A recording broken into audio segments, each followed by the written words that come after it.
வணக்கம் and welcome to ஜீ தமிழ் வழங்கும் மாஞ்சரைப்பட்டி. இன்னமும் இருக்கிற ஊர் தர்மபுரி.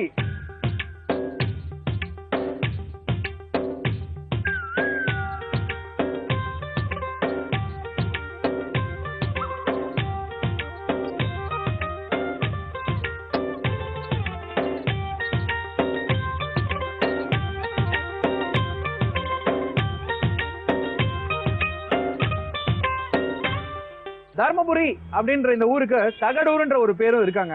இந்த தர்மபுரியை பத்தி நிறைய வரலாறுகள் அங்கங்க ஒரு லைன்ல நமக்கு தெரிய வருது. இந்த தர்மபுரியில இன்னைக்கு நம்ம என்ன பண்ண போறோம்? எங்க வீட்டு சமையல்ல ஒரு சூப்பரான சமையல் காத்துட்டு இருக்கு. யார் வீட்டுல போய் பார்க்கலாமா? வாங்க.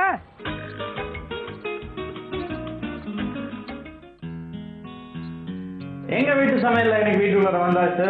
யார் வீட்டுக்கு வந்திருக்கோம், என்ன செய்ய போறாங்க அப்படின்றதெல்லாம் கேட்கலாம். எங்க வீட்டு சமையல். வணக்கம்மா. வணக்கம் சார். உங்க பேரு? ரேவதி ரவி. உங்க வீட்டுக்கு வந்திருக்க சந்தோஷமா? ரொம்ப சந்தோஷம். எங்க வீட்டு சமையல்ல எங்களுக்காக என்ன செஞ்சு காமிக்க போறீங்க? இந்த சமையல் வந்து தேங்காய் பிடிச்சல் அப்படின்னு சொல்லிட்டு ஒரு டிஃபன் ஐட்டம் சொல்லி தர போறேன். தேங்காய் பிடிச்சல். ஆமா. தேங்காய் உங்களுக்கு பிடிக்குமா? ஓ, பிடிக்குமே. தேங்காய் எல்லாருக்கும் பிடிக்குமா அந்த தேங்காய் பிடிச்சல்? எல்லாருக்குமே பிடிக்கும். சின்ன குழந்தைங்களுக்கு வந்து எல்லாருக்குமே பிடிக்கும். சூப்பர். ஆரம்பமா? ஓகே. தேங்காய் பிடிச்சலுக்கு என்னென்னலாம் தேவையான பொருட்கள்?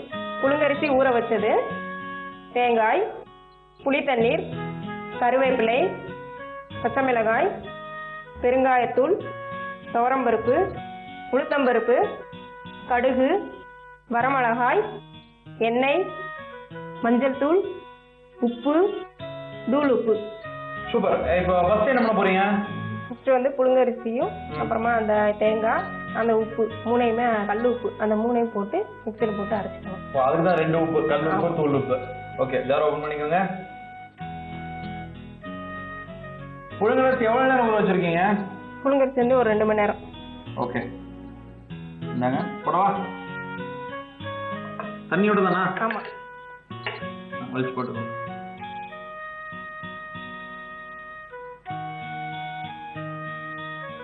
அடுத்து தேங்காய்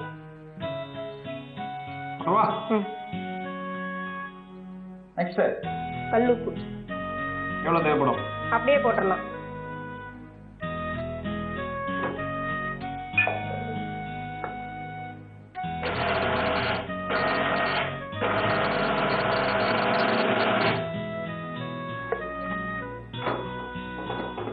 தண்ணி வேணுன்ற அளவு ஊத்திக்கலாம். என்ன பதத்துக்கு வரணும் இது? நல்லா நைஸாவே வரலாம். மாவு பதத்துக்கு. ஆமா.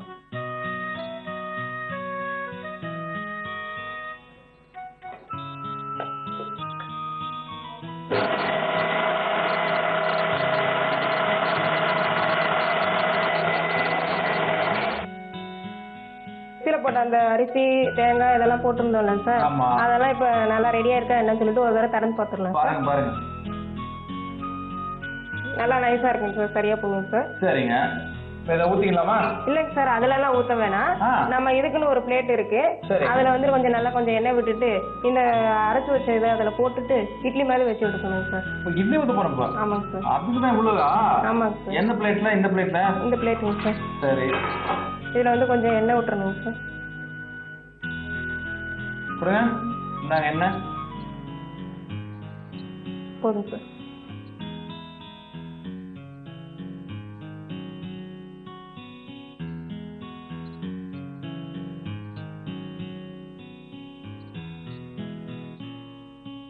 என்ன பண்ண போறீங்க?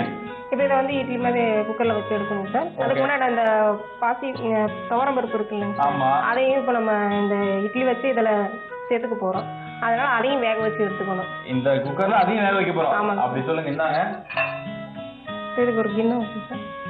இந்தாங்க. உளுத்தம்பருப்பு வேக வைக்கணுமா? உளுத்தம்பருப்புலாம் எதுவும் தேவையில்லைங்க சார். துவரம்பருப்பு மட்டும்தான். சரி சரி. வேக வச்சுக்கலாமா? ஆமா.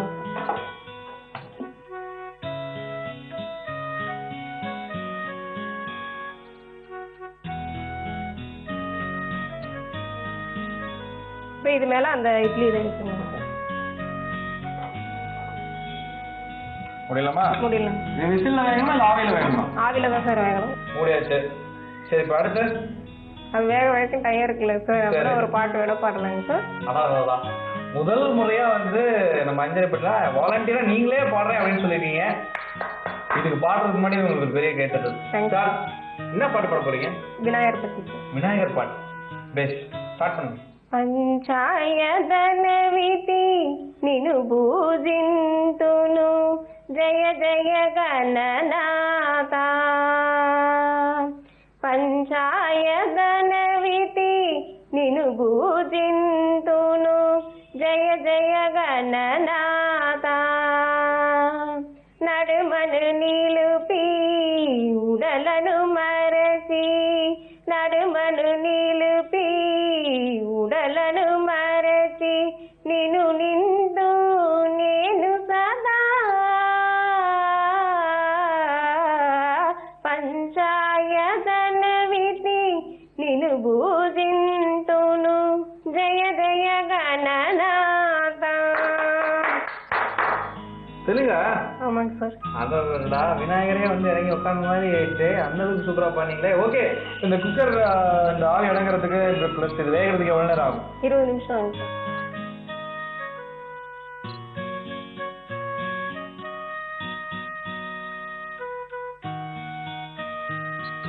நல்லா இவ்வளோ பீஸா போடுற அளவுக்கு நல்லா வெந்திருக்கணும். ஆமாங்க சார்.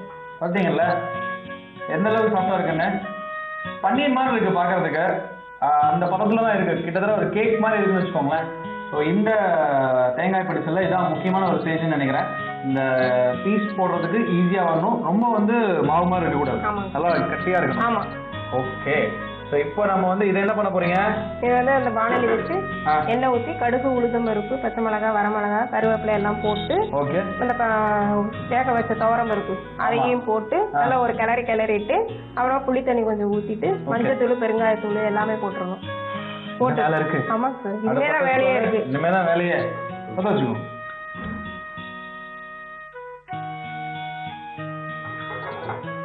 நெக்ஸ்ட் இப்போ என்ன இந்தாங்க.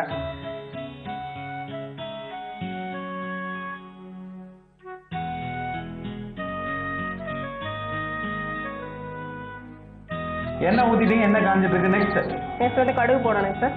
கடுகு நாங்க கடுகு வெடிக்கணும் சார். ஓகே, கடுகு வெடிச்ச உடனே உளுத்தம் பருப்பு போடணும் சார். ஓகே, கொஞ்சம் வெடிக்கட்டும் சார். ஓகே, வெடிக்கட்டும்.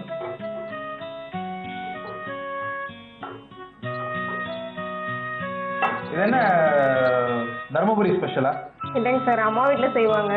அதனால அங்க செஞ்சதுனால இங்க வந்து செய்யறது இவங்களுக்கு எல்லாருக்கும் பிடிச்சதுனால அப்படியே இதை கண்டினியூ பண்ணிக்கிறோம். சரி, ஓகே. கடுகு பொரிஞ்சிச்சு பாருங்க.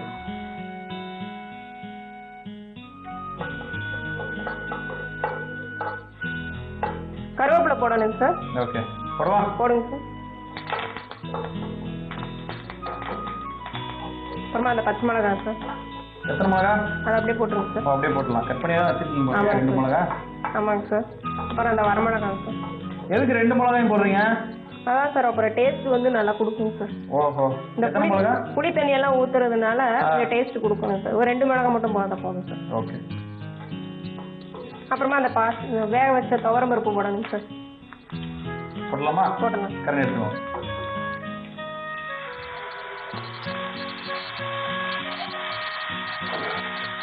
அப்புறமா கொஞ்சம் மஞ்சள் தூள் சார். நாங்க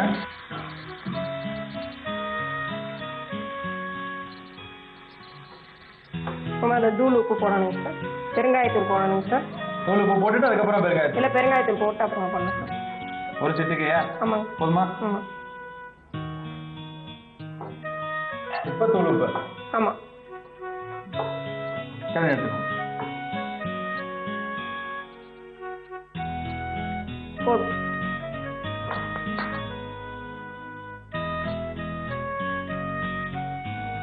இந்த புளி கரைசல் கொஞ்சம் ஊற்றணும் சார். ஓகே.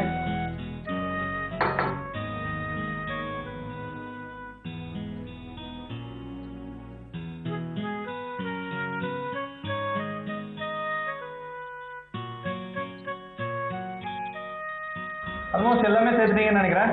ஆமாம் சார். ஓகே, நல்லா இப்போ கொதிக்கணுமா? ஆமாம், கொதி வந்த உடனே அந்த இட்லி எல்லாம் போட்டு அப்படியே கிளறி எடுக்கணும். அவ்வளோதான். அப்போ இது தொட்டுக்கு ஒன்றுமே தேவையில்லையா? தேவையில்லை சார். இதுலேயே புளி இருக்கு, காரத்துக்கு வரமிளகா, பச்சை மிளகாய் எல்லாம் போட்டிருக்கோம், செஞ்சிருக்கோம். வாசனைக்கு பெருங்காயம் எல்லாம் போட்டிருக்கோம். நல்லாவே இருக்கும் டிஃபனுக்கு. ஓகே, பேசிக்கா இட்லி மாவுல இப்போ தேங்காய் சேர்த்து அரைச்சிருக்கீங்க. இட்லி மாவுனா அதுல வந்து நம்ம கூட வந்து உளுத்தம் பருப்பு சேர்ப்போம். இது வந்து வெறும் அரிசி போடுறதுனால டேஸ்ட் வித்தியாசமா இருக்கும். எப்படி இருக்கு அப்படின்றத சேர்த்ததுக்கு அப்புறம் சொல்லிடுறேன்.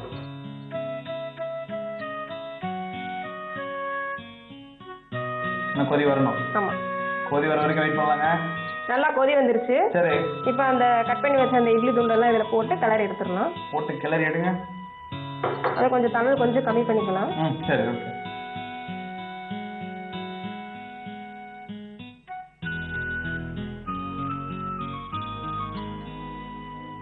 ரெடி ஆயிடுச்சு சார். இன்னும் கொஞ்சம் நேரம் ஆகணும் சார். அது இதெல்லாமே நல்லா கொஞ்சம் ட்ரை ஆன பிறகுதான் சாப்பிடணும். ஆமா, ஓகே, ரெடி ஆகிட்டே இருக்கட்டும். அண்ட் இவ்வளோ நேரம் ரொம்ப பொறுமையாக செஞ்சு காமிச்சிங்க. ரொம்ப நன்றி மேடம். நன்றி. தேங்க்யூ. தேங்க்யூ. சூப்பரான அந்த தேங்காய் பிடிச்சல் டேஸ்ட் பண்ணுறதுக்கு முன்னாடி ஒரு சின்ன ரிக்கேப். தேங்காய் பிடிச்சல் செய்யறதுக்கு ஃபர்ஸ்ட்டு ஒரு மிக்ஸி ஜாரில் ஊற வச்ச புழுங்கல் அரிசி, தேங்காய் துருவல், கல்லுப்பு இது எல்லாத்தையும் தண்ணி சேர்த்து நல்லா மாவு பதத்துக்கு அரைச்சிக்கோங்க. இப்போ இதை ஒரு தட்டில் ஊற்றிக்கோங்க. இன்னொரு பாத்திரத்தை எடுத்து துவரம் பருப்பை தண்ணி ஊற்றி இது ரெண்டுத்தையுமே குக்கரில் தனித்தனியாக வேக வச்சிருங்க. 20 நிமிஷம் வெந்ததுக்கு அப்புறமா இதை எடுத்துட்டு சின்ன சின்ன பீஸஸாக குட்டி குட்டி பன்னீர் ஸ்லைஸ் அளவுக்கு கட் பண்ணிக்கோங்க. ஒரு வானொலியை வச்சுட்டு அந்த வானொலியில் எண்ணெய் ஊற்றிட்டு கடுகு, உளுத்தம்பருப்பு, கருவேப்பிலை, பச்சை மிளகா, வரமிளகா இது எல்லாத்தையும் போட்டு நல்லா வதக்கிட்டு ஆல்ரெடி வேக வச்சு துவரம் பருப்பையும் அதோட சேர்த்து நல்லா பாயில் பண்ண விடுங்க. பருப்பு ஓரளவுக்கு சுண்டி வந்ததுக்கு அப்புறம் மஞ்சள்தூள், பெருங்காயத்தூள், உப்பு, புளிக்கரைசல் இதையும் ஊற்றி நல்லா கொதிக்க விடுங்க. நல்லா கொதி வந்ததுக்கு அப்புறம் ஆல்ரெடி நம்ம வெட்டி வச்சிருக்கிற அந்த இட்லி துண்டுகளை அதோட போட்டு கிளறி பரிமாறினீங்கன்னா சுட சுட தேங்காய் பிடிச்சல் ரெடி. தேங்காய் பிடிச்சல் டேஸ்ட் பண்ணிடுவோமா? சூப்பரா இருக்குங்க. அதாவது இட்லி சாப்பிட்றதுக்கும் இந்த புழுங்கலரிசி மாவுல வேக வச்ச அந்த இட்லி துண்டை சாப்பிட்றதுக்கும் நிறைய டிஃப்ரென்ஸ் இருக்கு. அதாவது நல்லா ஸ்ட்ராங்கான பீசஸ் சாப்பிடும்போது நல்லா கடிச்சு சாப்பிட்றப்ப டேஸ்டிங்காக இருக்கு. ஏன்னா அந்த பருப்போட எசன்ஸ் ஃபுல்லாக அந்த இட்லியில் இறங்கியிருக்கு. மற்றபடி அதில் வந்து நீங்கள் சட்னி சாம்பார் எதையும் தேட வேண்டிய அவசியமே கிடையாது. இட்லியை வச்சு அதுக்கு 2 சட்னி வச்சு சாம்பார் வச்சு வீட்டில் நீங்கள் கஷ்டப்படுறத விட இதை செஞ்சுட்டீங்கன்னு வச்சுக்கோங்களேன், ரொம்ப சிம்பிள். இந்த ஒரே டிஷ்ஷை ஆளுக்கு ஒரு பவுல் சாப்பிட்டாலே போதும், வயிறு நிரம்பிடும். அதே போல் டேஸ்ட்டாகவும் இருக்குது. அதுவும் தேங்காவை அந்த புழுங்கலரிசி மாவோட சேர்த்தது இன்னும் அதுக்கு டேஸ்ட்டு அதிகமாக கொடுத்துருக்குங்க. இந்த தேங்காய் பிடிச்சல் எனக்கு ரொம்ப பிடிச்சிருக்கு. உங்களுக்கு கண்டிப்பாக பிடிக்கும்னு நினைக்கிறேன். உங்கள் வீட்டில் இருக்கவங்களுக்கு நிச்சயமாக பிடிக்கும். செஞ்சு பாருங்க, அசத்துங்க.